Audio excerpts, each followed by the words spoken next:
bind together. And sometimes it can change what your code does, sometimes it doesn't. Okay? Okay, so now the way we're going to change now that we've introduced conditionals and booleans, the way the design recipe is going to change is, well, in your contract and in your purpose, you're going to be using the data type boolean.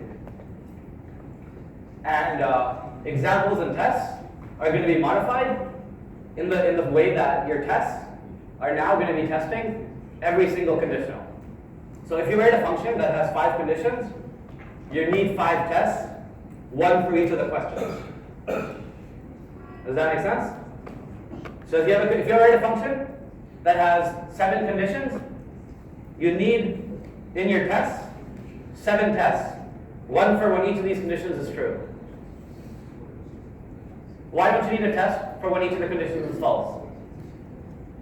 This is an interesting question. So someone put their hand up and let me know. Why don't you need to test for if each of the conditions are false? Why do you only need to test for when each of the conditions are true?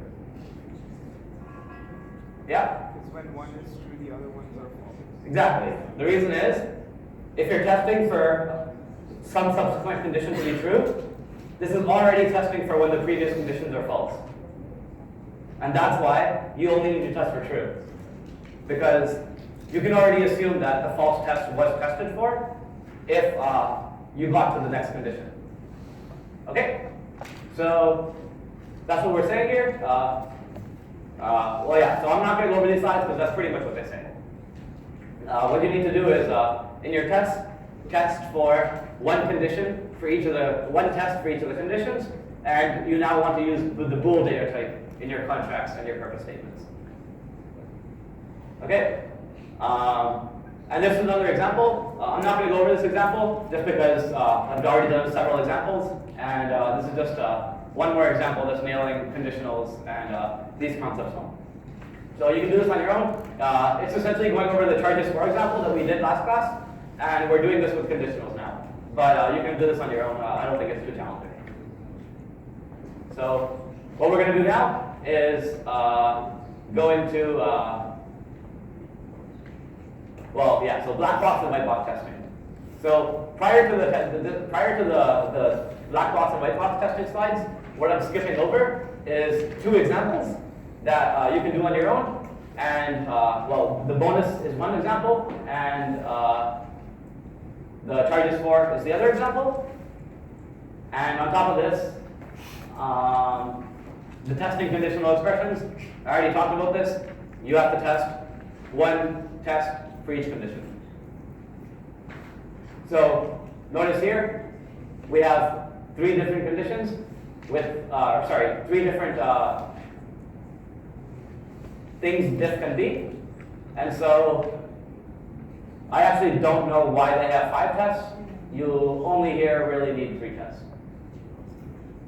1 for when diff is less than 0, 1 for when diff is between 0 and 100, and so the reason they actually, so I'm going to pause and go back a second. If your test cases deal with numerical values that you're checking the range between, so if you're checking an age that's between 0 and 10, you want to check the boundaries as well. Okay? So not only when each of the conditions are true, but also you want to check the boundaries. So that's why over here they have 1 test for 0 and 1 test for 100, because 0 and 100 are the boundaries for the conditions in this function. Okay? Does that make sense? So 1 test for each of the conditions, and then if your conditions have some boundaries, then 1 test for the edge cases of the boundaries. Okay?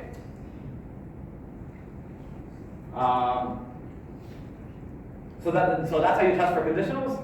For booleans, the way you want to be testing is, well, for AND, remember how we said AND produces true only when all the statements are true, and it produces false if any of the statements are false?